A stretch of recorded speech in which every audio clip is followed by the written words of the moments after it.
All right, everyone. Welcome to the Walkoff. Another episode here. Our hopefully our last episode on Zoom before we go back to the radio. Very exciting stuff. Big things are happening today. I'm sick, so that's great. I have the flu. So I'm very comfortable over here in my hoodie right now. But Anthony, we're with you once again. How we doing? What's new?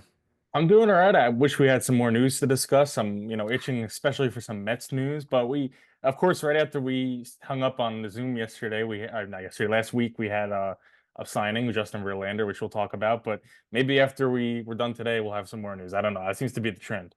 It was like right after we finished our show on Tuesday. I sat down, I made Elio's pizza. I sat down and I looked at my phone and said Justin Verlander to the Giants, which is very funny. Of all the teams, I said I really wanted the Giants to make a big move for Corbin Burns because they need that star power and they haven't really gotten that star power. And well, now they have their star power, all right? Do you think we should start off there, Anthony? I feel like that's where we should start off. Yeah. I mean, you could introduce the contract and everything. Well, Justin Verlander is going to the San Francisco Giants on a 1 year, $15 million deal. Nothing that big. It's going to be an interesting contract for him. I saw it. He got signed by Buster Posey, who I think Posey is 37. He's younger than him for sure. Yeah. Yes. Buster, yeah, he's 37 and he signs a 40-year-old, which is funny in its own right. And this team still just can't find their star power anywhere. And he had a tough year. He's pitched a 5.48 ERA. Um, he's now 40. He's joining Logan Webb, Robbie Ray, Jordan Hicks, and Kyle Harrison. I mean, it's an interesting rotation, I think we could all say. But on top of that, he's there was questions about is he going to wear the number 35 because that's what Brandon Crawford wore, and Verlander says he's still considering it. So there's a lot of questions out there right now. But looking at the move first, I mean, Anthony, do you think this is a good move for this team? It's nothing that moves the needle. It's not what they needed to do. I mean, with that being said, I don't think he's gonna be as bad as he was last year. You never know with a guy his age, he could always come into injuries. He is motivated though. He said he's wanted to pitch till he's 45, so he's got a reason, I guess, to pitch well. Most Hall of Famers by the time they're this age, maybe we're just hanging on for the paycheck, which you can make that argument with Verlander, I guess, too. But I don't know. I don't think he's gonna fill the role they want him to fill. I think they're kind of hoping he comes back to what he was a couple of years ago, like a mid high three ERA type of guy, which I don't think he's capable of being anymore. I think he's going to be more so what he was, not necessarily last year, but maybe like low mid four ERA, which is okay fourth starter, which is disappointing when you're talking about a Hall of Famer, but that's for the reality of the situation. So to fit what they want, no. Is it a terrible move? No, but like it's put it this way, it's not going to change much for them this year. Like it's not going to hurt them, but it's probably not going to help them much. It's going to be status quo. No. I was thinking about, who does this career really remind me of now? Now that they started off with a primary team that they dominated with. They went to a new team where they finally won a World Series with, and they did this and that with. And the only team I can really think, the only player I can think of with the insane caliber that Justin Verlander has, is and Anthony, you stop me if I'm wrong here. I want to get your opinion on this too. Uh, is Steve Carlton. Both these guys. Now, Carlton started off with the Cardinals. Uh, he won a World Series over there. Or I apologize. He did not win a World Series over there. But he plays there for his first 6 seasons around. And then he goes to the Phillies. After the Phillies, he played there until he was 40 or until he was 41. Then he got traded to the Giants. Then he gets traded again to the White Sox in the same season. Then the next year he gets traded to or then he gets, now, then he's on the Indians. Then that same year he gets traded to the Twins. And then a year later he retires with the Twins. Now, listen, I'm not saying that his career is going to go in the same direction as Carlton's did, but I'm just saying that these guys are holding on, maybe holding on for a little bit too long. Carlton ended his career in 1988 when he was 43 years old. And now Verlander wants to end at 45. I mean, he's had injury problems before. He had them, what, at the end of his time with the Tigers, at the end of his time with the Tigers, at the end of the time with the Astros. And now it looks like I wouldn't be surprised if he has them this year in the $15 million contract. But also, I think, you know, if they want to, the Giants can just trade him during, the deadline if they need to. Well, if he's pitching well, too. I mean, that's if he's, has a 4 year, 4.5, 5 year array, who's really going to want him? And if even if you do find someone that's going to want him, nobody's going to give up anything for him for, an aging pitcher on a 1 year deal. But I kind of, yeah, a lot of the like really good all time great pitchers, a lot of them stayed around a long time, and for some of them too long. I was gonna say Nolan Ryan, but Nolan Ryan had a kind of a similar year in 1993, which is his last year, to Verlander this past year. He had the first year really where his ERA was in the fours, high fours at that, but then he decided to retire. Now Verlander's deciding to keep going on. And this was Verlander's first really bad year. I mean, you could say 2023 with the Mets mixed with the Astros was bad, but like that was still, he's still mid three ERA. Now it's officially he's going to fours, fives. So I don't know. I think there was a reason why Ryan this retired. He could have still been one of those guys that hung on. He was 46 when he retired, but still, I don't. I mean, I hate to see a legend go out on like a bad note.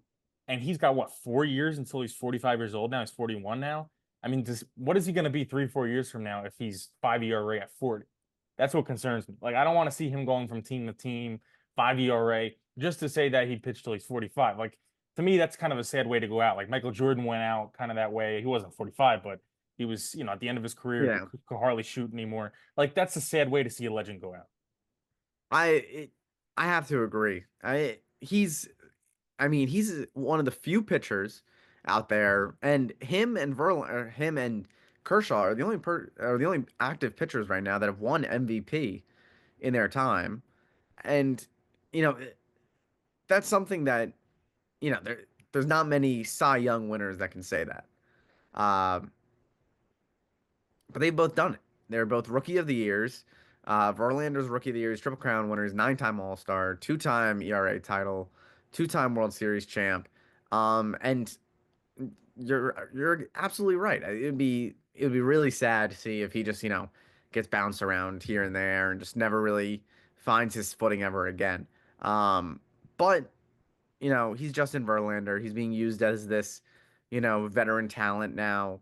I just, I have to be honest. I really don't see the grace in putting him in a Giants uniform. It doesn't seem like it's gonna be, the perfect situation. He's not gonna be. I don't see his ERA being a three in the threes, below fours. Um, I see it being a rough year. It's not a great ballpark to pitch in. I wouldn't like pitching there. And last time Verlander pitched there was, I think he said the last time he pitched there was like the World Series, which he lost. So I don't know. I'm not that big of a fan of the signing, but they can't get stars out there. So why not get Verlander, I guess. I'll play devil's advocate just for the sake of that. If they make a trade, for any of name any starting pitcher that might be on the trading block, I could say okay, it's better because he's not going to be a number two or number three. But the way this rotation is right now, I mean, he might be at least on paper they want him to be ahead of Robbie Ray, and Robbie Ray stinks. I mean, I'm not defending Robbie Ray, but still, I mean, that's a pretty rough middle of the rotation there, and top end of the bottom end of the top of the rotation. You need another pitcher at least, and you need someone that's younger and has a good ERA. I mean, if this is your fix, sure that would have been great 5 years ago, but it's 2025, So if you make a trade, okay, but I don't necessarily see them doing that. I mean, they've been very resistant to sign guys. They've been very resistant to move from prospects. Granted, this has been a short tenure of Buster Posey, being the boss, but still, they've just been very quiet, and they're a team that shouldn't be quiet. They're a team that needs to make moves, and they haven't. Yeah, and I will say, Anthony, you do put a lot of Robbie Ray slander out there. He was a Cy Young 3 years ago. True, I know, That but he's been that terrible though. that is his only regard. That and he was an all-star back in 2017. That's it. That's it. I don't even think he wasn't even an all-star in a Cy Young year. But nonetheless, lot of hate towards a former Cy Young I out call it as I see it. Looks, I mean, there's can he there. turn it around? He's not super old. I get that. Going with his age 33 season, but I mean, all right, he won it in 21, 22, 3.71 ERA, solid year. 23, 8 ERA, and just ravaged by injuries. Only pitched one game last year. 4.7 ERA with 7 games. He's pitched 8 games since 2022. And in those 8 games, he's been absolutely terrible. So if he gets healthy, maybe, sure. But am I really gonna, say before the season that a 33-year-old who's pitched 8 games in 3 years is gonna have a good year? Like I gotta see that. If it happens, great. But I'm not gonna predict that. Like I have nothing to go off of. I'm just looking at this. In 2021, he beat out Garrett Cole, who had one first place vote, and Lance Lynn, who had zero first place votes. And neither of them had any good stats. There was nobody with good stats anywhere on this board whatsoever. He just led in strikeouts by five. Yeah. Yeah, I mean he I won think the it's Cy just a Young. bad year for pitching. He won the Cy Young at a 2.84 ERA, which is pretty high for a Cy Young. So not to knock him too much, but No. But I mean, there were guys like Carlos Rodon had a 237. Uh Lance Lynn had a 269, but they just didn't have enough innings pitched. So right. yeah. Now, something big to talk about is the Roki Sasaki, everything that's going on. Now, I've seen a lot of things that have happened with it. Anthony, would you like to break us down what you've seen? I know both New York teams are out. Can you take us through that a little bit? Yeah, basically, all you really need to know is it's between 3 teams right now. It's between San Diego Padres, Los Angeles Dodgers, and surprisingly, Toronto Blue Jays, apparently. I don't know how much I really buy that, but what's the probability that he actually goes there? But he's one of the teams that's being reported, so it's worth mentioning. But obviously, Mets and Yankees were supposed to be involved. Both teams were told that they're out. Came out a couple days ago, so it's going to be. I mean, this isn't really too much of a shock. We all knew that even when we talked to Pat Ragazzo about a month ago, he said more than likely he's going to go to a West Coast team closer to Japan. Um, there's Yu Darvish out there in San Diego, which could be a determining factor for him. Obviously, Dodgers World Series winners, best team in baseball. Hmm. So there's a lot of factors that make him say, I want to go to the West Coast. But the Toronto Blue Jays factors what really surprises me because I mean, what have the Blue Jays done to deserve that? Number one. And he's apparently doesn't want to go to a major market because his agent Joel Wolf have said that he had issues with Japan's media, that he didn't like how they were portraying him in the media, so he didn't want to go to a major market. Okay, well, if you don't want to go to a major market, Toronto isn't New York, but Toronto is still a major market. I mean, it's Toronto, it's a big city. So I don't know. I really think it's going to come down between the Dodgers and Padres. Padres met with him over the weekend. Dodgers met with him today. Um, it's just going to come down to where he wants to go. I say Padres. I think Darvish is a big factor there. I think he wants to be the guy, and Darvish is getting older. Um, I think in LA, I mean, you're not going to be the ace there. There's so many stars on that team, um, but could go either way. I will say I saw that he was practicing at Petco Park Yeah, in San Diego. So that would be in San Diego. So that would be pretty cool. I would like to see that. Um, Now I don't really know what's gonna come of it. I haven't I've heard a little bit here and there, but if he doesn't want to be in a big name uh team, I mean, I'm not saying that I like Toronto is a big name, but in the MLB it's not that big compared to, California. Right now out of the places that he's looking at, it sounds like Toronto's the lowest yeah, I would of agree. popularity. Now, I would like to see him in a Padres uniform because they just need that one little push to just be, a World Series contender, which it feels like they never are. Um, and what last year they got They beat the Braves, and then they got eliminated by the Padre or by the Dodgers. Dodgers. And I just they need that piece to beat the Dodgers. I really don't think it's going to come anytime soon, and I don't think Sasaki is going to be it. But I mean, he can force another game or two, and you look how close that series came. I mean, what they went on like a 36 or something. They went on like this long streak without scoring, and Yeah, they it were was the one of hottest the team in baseball. yeah, it was one of the longest streaks in playoff baseball history that neither team has scored. But also, I mean, I'd rather see him go to the Padres, just keep him away from the Dodgers. I mean, the Dodgers are enough of a juggernaut as it is. Do they Yeah. really? And that's not to say that Sasaki's going to be a star. We don't know. But if he turns out to be, or even turns out to be a solid pitcher, I mean, that team that team's already seems unbeatable as it is. So yeah, I mean, I don't want him to. I obviously didn't want him to go either way. If I had my preference, it would be Toronto. But I honestly think that's just hey, we have another option out there. If you two guys don't give in to our demands, if you guys, I know it's not about money necessarily, but whatever other demands he might have, we have another option. That just seems like a classic agent type of move. I don't honestly think he wants to go to Toronto. Like, the Toronto Blue Jays. I mean, who's been more disappointing than them the past couple of years? I mean, they have such a talented roster and have done absolutely nothing in the AL East. I'd be very surprised if he actually went there. I would be surprised if he went there too, because this is the team that, I mean, if he goes there right now, he's going to go there for 1 year. He's going to see Bo, he's going to see Vlad, and then next year he's not going to see either of them. They're both going to leave. That's just how it's going to go. Yeah. Those two are not staying there after this year. I've heard from reporters that they're basically as good as gone. They're basically as good as gone. They're going to leave. They're not coming back. Like the Blue Jays are going to be in shambles after this year, and it's going to be rough to watch. Um, Now, if I was Sasaki, and I would hate to hear that, and that would be the first thing that would say, I'm not going to go there. I'm not going to go to Toronto. But also, if I'm a Toronto fan, I have no idea what to root for anymore because there's nobody coming up in this system. They just really don't look like they're the team anymore. And for years, they looked like they were going to be the team. They just never put it all together. Um, it stinks. So you think that he's going to go to the Padres? I also think he's going to go to the Padres. I think that's also the best fit. Anything to put up against the Dodgers is always fun.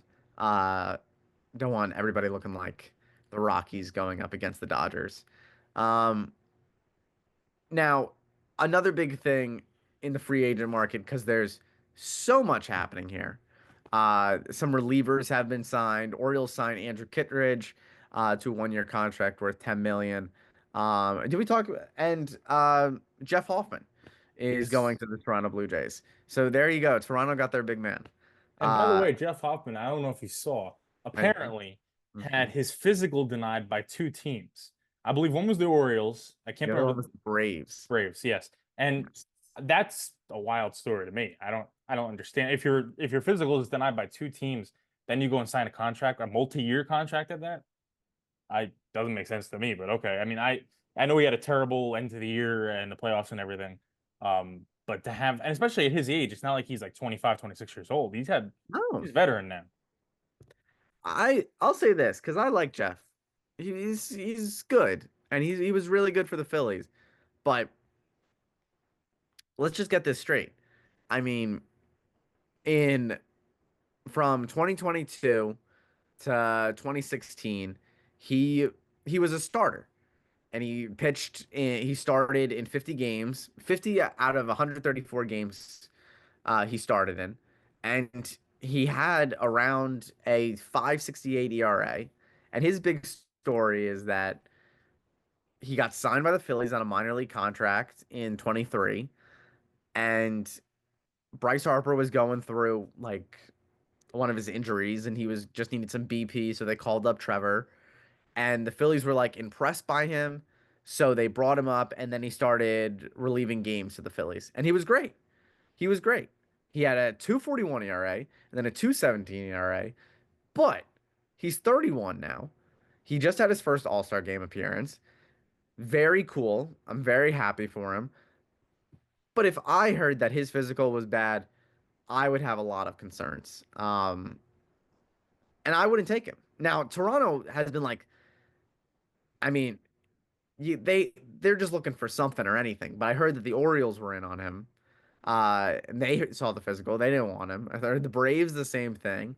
They heard the physical, and they didn't want him anymore. Um, and on top of that, I heard that he wants to be a starter now. So I don't know what the Blue Jays are going to do with him. Whether they told him, all right, listen, you have a bad physical, we're just going to leave you in the pen, or if they're just totally disregarding the physical, and now they're going for, well, you want to know what? Go play, go, you'll go be a starter for us now. That's what my biggest question is here: is what is Jeff Hoffman going to be for this Toronto Blue Jay team? Well, if I was the Blue Jays, I'd say, well, you've had your most success while you're a reliever and you're older. So why would I move you out to a starter, especially if two teams saw issues with the with the physical? So I mean, I would assume that the Blue Jays knew about those issues with the physical before they signed them. Who knows? I mean, we don't know that, but yeah, that's just a bizarre situation. I mean, whenever I think of physical, like, issues with the physical in sports, I think of obviously Wilmer Flores and the Carlos Gomez situation back in 2015, almost 10 years ago now, where Wilmer Flores was on the field, started crying because he heard that he was going to get traded, and then the trade ended up getting thrown out because of Carlos Gomez's physical. And then Carlos Gomez really didn't go anywhere for another couple of years. He was with Milwaukee. And I understand that was a trade and that's different and everything. But if you're signing a guy, a reliever especially, to a 3-year deal, 33 million at his age with physical issues, just bizarre to me. I don't know what the Blue Jays are necessarily thinking. I guess they're making as much of a push as they can while they still have Vlad Guerrero, who seems like he's going to leave after this year. But yeah, this wasn't the way to do it. No matter what, if you're putting him as a starter, I think it's stupid, and if you're leaving him as a reliever, I think it's stupid. You better know what's going on with his physical. Especially, the reports were that he had an arm issue, something with his arm for the physical. I mean, that's really bad. It's not that it would be better if it was something else, but an arm issue, ooh, like I don't know. When I first saw it, I was like, the Mets could have been in on that. I wonder why that didn't happen. Then I saw why it didn't happen, and I was thankful that it didn't happen. So Yeah, I don't know what's going to really come of that one, but at first I was very sad that the Phillies lost him, and then I saw the physical, and I was like, all right. We just need to get another relief pitcher. And yeah, I mean that does open up a lot of good questions for teams like the Cardinals, who now lost Andrew Kittredge, and the Mets, or not the Mets, the Cubs. The Cubs had Jorge Lopez last. And now the Phillies, who just lost Jeff Hoffman. Who are you going to really replace these guys with?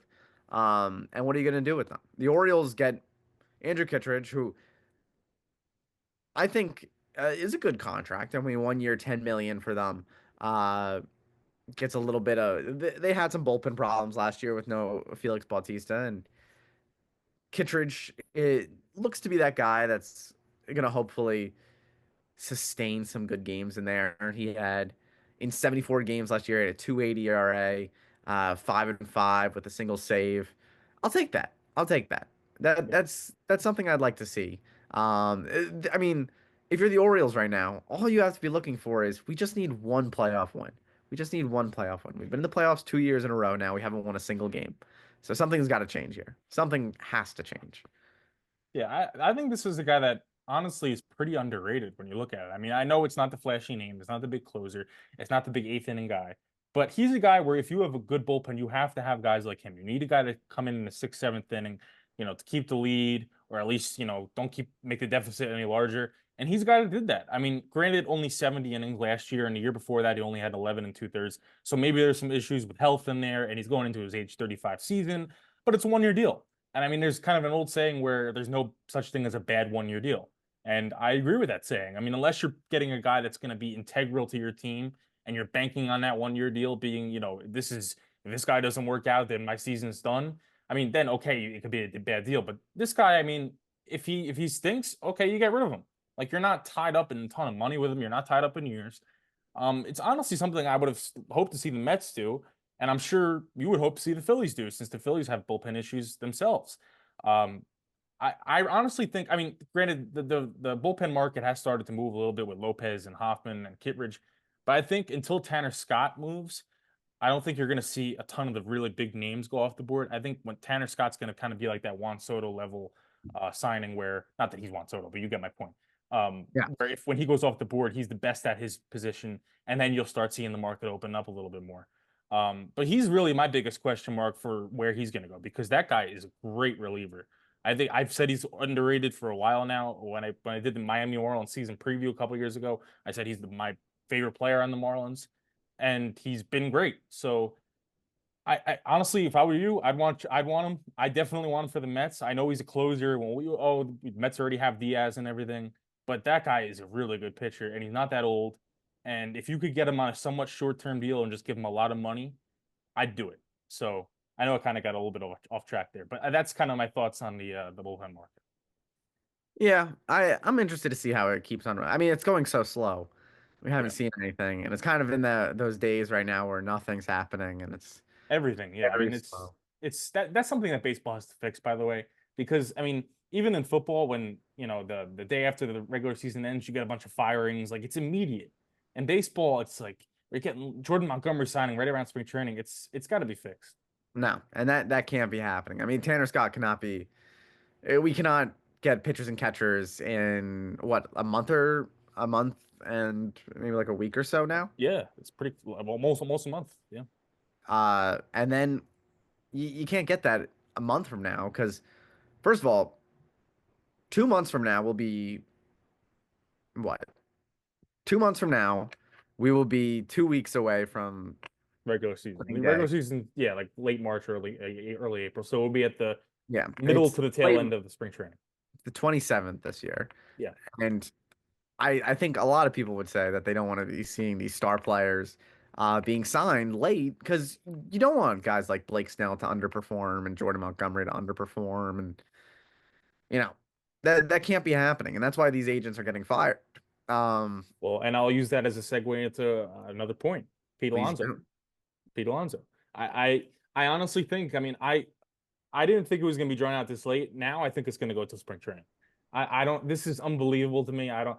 How Pete Alonso could see how the Scott Boras clients fared last year, uh, in terms of waiting till spring training to get signed, and still do it again this year. I mean, yeah, some time, but still, this doesn't seem to be getting closer to being resolved. How we could see that and still let it happen? I don't. I mean, I get you want your money. I understand that, but you had a down year, and you turned down a bigger contract. When you turn down a bigger contract, you got to have a great year, like Soto did. So, I mean, you push your luck like that. There's a reason why they call it a gamble. You go win or you lose, and he lost that gamble. So, if I were him, get your money wherever you're going to go. I want it to be with the Mets, but if it's not with the Mets, then wherever. Know where you're going, and then get with that team because the longer you wait, the more chance you have at hurting your year. And I mean, I don't want that to happen to Alonso. I think he's a good guy, deserves his money, but Boris is great with getting big names their contracts. But with a guy like Alonso who didn't have a big year, sometimes he pushes his luck a little bit too much, and I think he's doing that now. Yeah, I mean, Alonso had a good season. It was definitely an upgrade from the 2023 year. Uh, he had less home runs. He had 34 home runs, but bumped up the average to 240 instead of 217. And I mean, he was a big part to that playoff team. If it's not for the Milwaukee swing, there is no Mets in the NLCS. Yep. Um, Now I heard that he wants a 3-year deal, with opt-outs. Says Boris, with the Mets, he wants a 3-year deal with opt-outs. I don't know how that's really going to go. He's 30 years old now. I don't think it's an awful idea, but my biggest question is, and I'm not questioning where Steve Cohen's going to get the money from. I really don't see the idea of getting Pete Alonso because I feel like you can still get somebody else and working around. I wouldn't mind getting a trade here. And also for Alonso, I feel like there's other places that should be loving to have Pete Alonso on their team right now. Like I've been saying this team for a while now, but I think the Reds would be perfect with him. Put him at first base. See how that works out. Put him in the central. I mean, that's exactly what they need. They need some big power hitter. They don't have any power hitter. And Pete Alonso, who, is a great hitter, has done good with the glove, uh, just put him in Cincinnati. See how it works there. Finally get some power. Match that up with Ellie. And I'd really like to see that, but I don't think they're going to do it. Um, Who knows? Who knows? Do you think he goes back with the Mets? I think he eventually does, but I think it's going to be either in spring training or right around spring training. Yeah. Um, and yeah, in an ideal world, you have a bunch of teams after him because he's a great talent. Problem is, though, most teams don't want to spend money. And even with a discounted contract, he's not going to get $100 million. But even with that discounted contract, most teams aren't spending that on one player. So, I mean, that's the unfortunate truth of baseball. But yeah, I just listen, if the 3 year deal is true, and I know that was a report that was out there, who knows if it's true? That could be Scott Boras just saying that. I don't know. If that's true, which because I mean it's true, he does put out reports sometimes to try to put pressure on the other team, and sometimes there's not truth to them, and teams are guilty of doing that too. I mean that's not a slight on Scott Boras, but if that was true and there's a 3 year deal with opt outs, the Mets should jump on it. I mean, regardless of really what the money is, as long as it's not too ridiculous, that's exactly the type of deal you need because it's a prove it deal for him. And there's a little bit of insurance that he could go back on and say, okay, if I have a terrible year again, I could come back.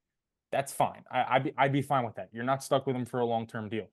Ideally, yeah, I would have liked to see the Mets get somebody else, but all the top targets are off the board, and I really don't want to trade what you do have in this farm system for a guy that might be a 1 year rental or 2 year rental. We don't have the greatest farm system in the world, especially in terms of pitching. And when you're going to trade for anything, teams are going to want pitching. And I don't want to give up anybody, especially Brandon Sproat, who's a name that I don't know if you probably didn't hear of because you're not a Mets fan, but he's a guy No. that might, yeah, he's a guy that might come up this year and help out our rotation. And he's honestly the only name that's like major league ready that'd be ready to come up. And he's at the top of our prospect ranking. So a lot of teams would be asking for him, and I don't want to give him up. So that would be my biggest problem. And also, like, I mean, doesn't it mean something to have a homegrown Met be a Met for the rest of his career? I mean, I get that's a sentimental thing, but we're gonna see David Wright have his number retired. Um, I think that should mean something to some guys because a lot of guys go to other teams at the end of their career, and I'm sorry to say it, they're garbage with other teams. Like it's just the truth. Like I'm not saying that's necessarily going to happen with Pete Alonso. It might not. But some guys excel with certain teams, and Pete Alonso has excelled with the Mets. They had a magical year last year. I, I don't know. I mean, I really think that wild card home run saved his Mets career. If he would have hit into a double play at that at bat, or if he were to strike out, his Mets career is probably over. But moments like that save careers with teams, and I think that right now the best course of action for the Mets is to bring Alonso back on that 3 year deal. And you know what? If he has a terrible year, you could bring Guerrero in. He could stay, be DH, whatever. You could figure it out, and you won't be tied to a long term deal. But the longer this goes on, honestly, just the worse it is for the teams, and the worse it is for Alonso. Yeah. I I'm interested to see how it goes. I'm excited. I don't hate Pete Alonso, but I would like to see him you know, do something. Well, listen. This this does round up a very short and brief kind of stuff that we're looking at here. Uh One last thing that I really want to talk about for a little bit. Uh and that's the Hall of Fame. Hall of Fame induction, not induction, but inductees are being announced a week from today on the 21st. All right, now there's a lot of first name is out there, and one of them, of course, I think is going to get in, and I imagine you think the same, Anthony. Is Ichiro Suzuki. Yes. Uh, it's been a long time coming, and he's an incredible talent. I I'm positive he's going to get in. He's a 3,000 hit guy, 4,000 hits if you count what he did in Japan. Um, I think he's going to be, you know, in there. He should be unanimous. I guarantee one of the voters says no, you're not going to be unanimous, and they don't put him in. That I hope not. If he's not unanimous, it's a joke. I mean, who else deserves to be? I mean, this is the guy. Take away the accomplishments on the field. This guy did a ton for Major League Baseball. I He was mean, great. people give credit to the steroid era for really reviving Major League Baseball, and okay, it did. I mean, as much as I don't like it, it did. But Suzuki came up a few years after that and was amazing for this game. You couldn't find a better ambassador for baseball than Ichiro Suzuki, not to mention a great player. So if he's not unanimous, then it's just pure stupidity.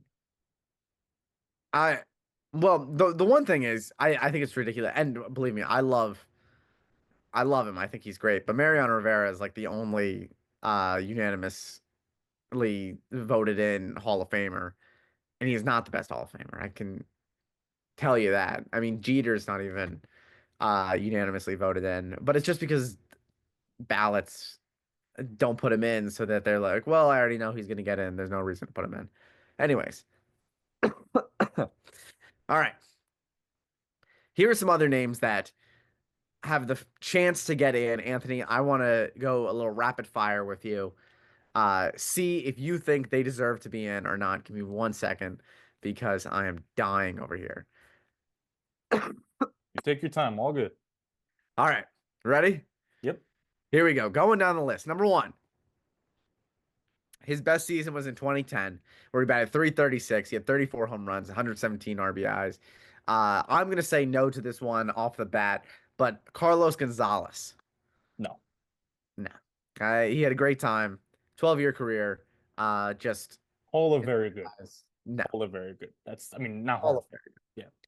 Now, here's a Met that his best season was in 2011, the year after, with the Yankees, but he did play for a lot of teams. Um, 262 this year. He had 41 home runs out of nowhere, 119 RBIs. Not to mention, he stole 25 bags. Curtis Granderson. No. I love Curtis though, but no. Yes, he's like one of my favorite players. But Hall of very underrated. I'll give him that. The guy was a very good player, but he's not Hall of Fame. yes, yes, not Hall of Fame. Now, this guy, I'm on the fence about. He had a good start to his career, and then he just never really stayed with it. Felix Hernandez. No, as much as it pains me to say, because the end of his career just wasn't that. I mean, he's one of those guys that his peak was Hall of Fame level. Like, just to give a Mets connection, 1985 to Dwight Gooden, Hall of Fame level. But then the rest of the career wasn't. And that's kind of similar to how I view Felix Hernandez. If you're talking about 2012 Felix Hernandez, yeah. But then like what, 2014, 15 Felix Hernandez, you know, it Actually, didn't 2014, Felix Hernandez had a 2.14 ERA. very good. Yeah. But But still, after that, as yeah. you said, yes. So I think that's what's going to hurt him. Um, I don't. I think this guy's in the Hall of Very Good, or at least I put. And maybe I shouldn't. Maybe I shouldn't be doing this, but I like to put this guy in the same category as Curtis Granderson, Adam Jones. Yeah, I agree. I think he's a better player than Curtis, but he's not good enough. No, I don't. I don't think he's good enough. I mean, I think Manny might be good enough, but I don't think Adam Jones is good enough. Another player, he played with a future Hall of Famer, Ian Kinsler. Mm, closer, but no. Like this is with me, and I think with you too. Like we have a certain standard for Hall of Fame that's like you got to be like elite. And I think that like in today's Hall of Fame, we always bring up Scott Rowland. Um, Ugh, like okay. guys like that are let in. So I don't. I mean, if you want to give that level, okay. But like if I had a vote, no. No, I mean, honestly, if we're going off the Scott Rowland kind of thing, then I would say then Curtis Granderson's in, and I would say Felix Hernandez is in because they had like good stints, and honestly, maybe even Ian Kinsler is in. I don't think that these guys deserve to be in, but they would probably be in if you're comparing them to Scott Rowland. Right, exactly. But Uh, I don't want to do that. That's I'm if not. we had votes, we wouldn't do that. I don't think this guy is a Hall of Famer whatsoever. Russell Martin. No, I don't. And no offense to him, I really don't know what he's doing on the list. To be honest with you, he's a good player, No. but And this guy, I think, has less of a chance to do it. Brian McCann. no, no. All This is right. a bad list. It's an awful list. These are all names that are first time on here. Now, this one, I will say, I have an interesting say about him. But Dustin Pedroia. No, but he's better than Scott Rowland. So, but but no, not in my opinion. But in today's Hall of Fame, yes, but just not. If I were the head of the Hall of Fame, no. Today's Hall of Fame, probably This is so I would say that if you want to be in the Hall of Fame, you at least have to have 2,000 hits. You at least have to have 2,000 hits. And I know Justin Pedroia is an MVP. He's a four-time All-Star. He's a four-time Gold Glove. He's a two-time World Series. He's a Silver Slugger. He's a Wilson overall Defensive Player of the Year. He's a Rookie of the Year. But he only has 1,800 hits. And that's it. yeah. And I I mean, he was great his rookie year. He was great the year after when he wins MVP, Gold Glove, Silver Slugger, everything.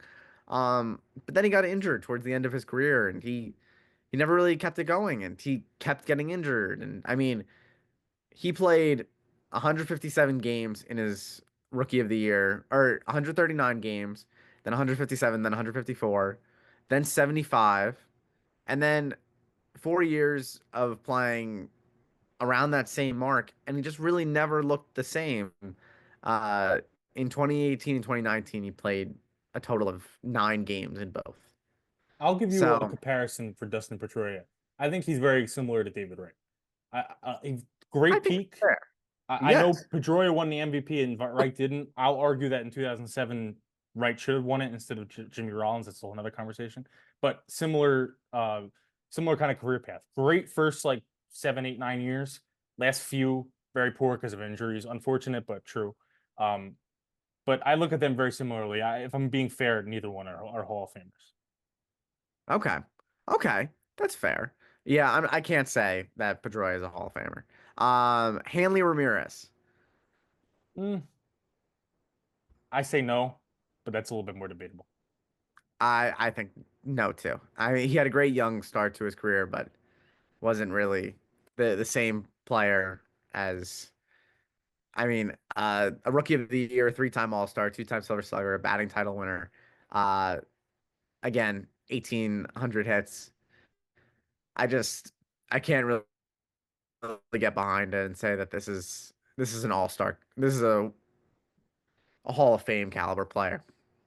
Uh, Yeah. now the last one, I'm interested to know what you think. CC Sabathia. Mm, I That's tough. I'll say yes, borderline.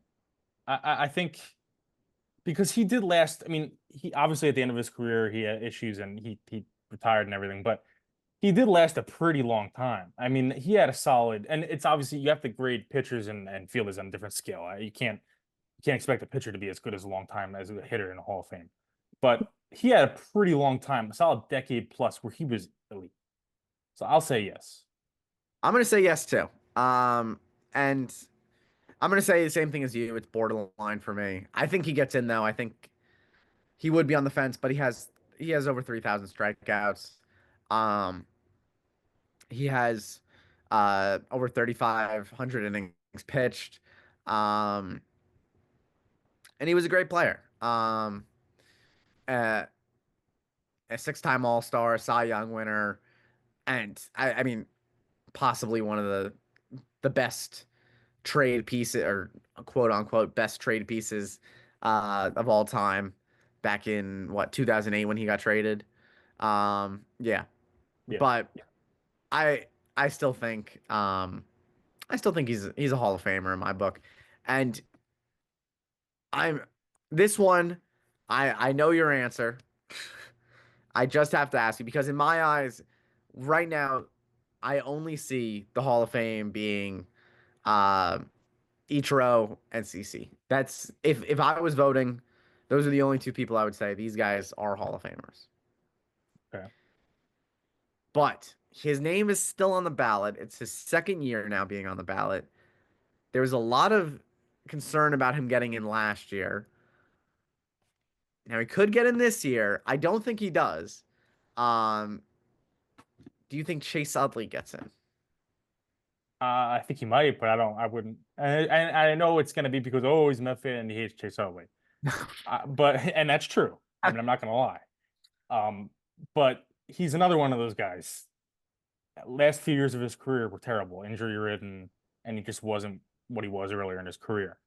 I don't think he had long enough of a peak, to be honest with you. I look at him kind of similarly to how I look at David Wright, weirdly enough. You could argue that Utley was better for a longer period of time than David was. But still, they both at the end of their career had injuries, didn't play that much, and weren't very good when they played. So I would say no. He's close, but no. But with this Hall of Fame, he might be let in. I mean, but that's what I like. If you're gonna let him in, then you open up a whole Pandora's box. Why isn't David Wright in? Why isn't this guy in? Because there's a million of those guys out there that were great for a 7, 8 year period of time. And then for the last 3 or 4 years of their career, they were 250 hitters, played 80, 90 games a year.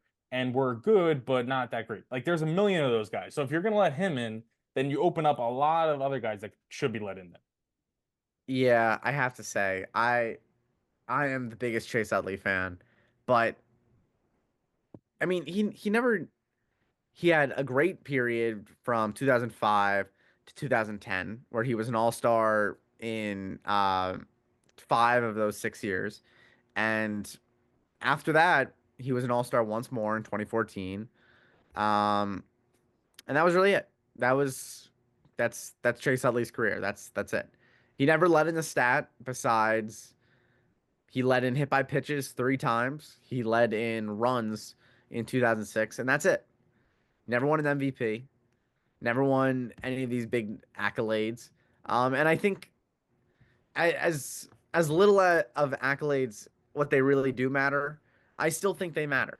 And I think you need to have them on your resume a little bit uh, to be put in the Hall of Fame. And I think Chase Utley is he's a Hall of Famer of Philadelphia, but that's where it ends. I mean, I think it's the same with Ryan Howard. I think it's the same with Jimmy Rollins. And I think it's the same with Cole Hamels. I mean, these guys are not Hall of Famers, but they're Hall of Famers of Philadelphia. They won the World Series for them, and that's where it ends. That's where it ends. Their historicness ends in Philadelphia. That's where it starts. That's where it ends. So that's Yeah. that. And there's nothing wrong with that. I think they're one of these guys. He's one of those guys that gets rewarded for being on some good teams that were in the postseason. And since he performed really well in the postseason, he's looked at more kindly than David Wright. But David Wright's not his fault. The team stunk when he was at his peak. So like if you're gonna reward a guy for being at the right place at the right, like he was a great part of that '08 World Series. I'm not denying that. But I mean, if he was on the Mets during that time, he'd be putting up great numbers, but he wouldn't be in the World Series because the team stunk. So you have to have a good team around you. But he's one of those guys that if he gets in, maybe on some rules committee, 20, 30 years from now, say, he'll be put in for that reason. And I think that really stinks because it's unfair. You have to be in the right place at the right time. So Yeah, I don't really think that's how it should be. So that is that. Next week we are going to figure out who is going to be in the Hall of Fame, which is going to be very exciting. But for us here, we are finishing off on another episode of the Walk Off. Anthony, any closing thoughts before we say sayonara? hopefully we have some more signings, some more trades, something going on next week besides the Hall of Fame announcements. But as always, we'll find stuff to talk about anyway. But another good show. Yes. And next week we'll be back on the radio somewhere. I don't know the time yet. I'm gonna find out. I'm gonna ask them on Thursday, which is 2 days from now, because I have a meeting with them, and I will figure it out for us. We will get our nice spot. But for that, thank you for joining us, and we will see you next time.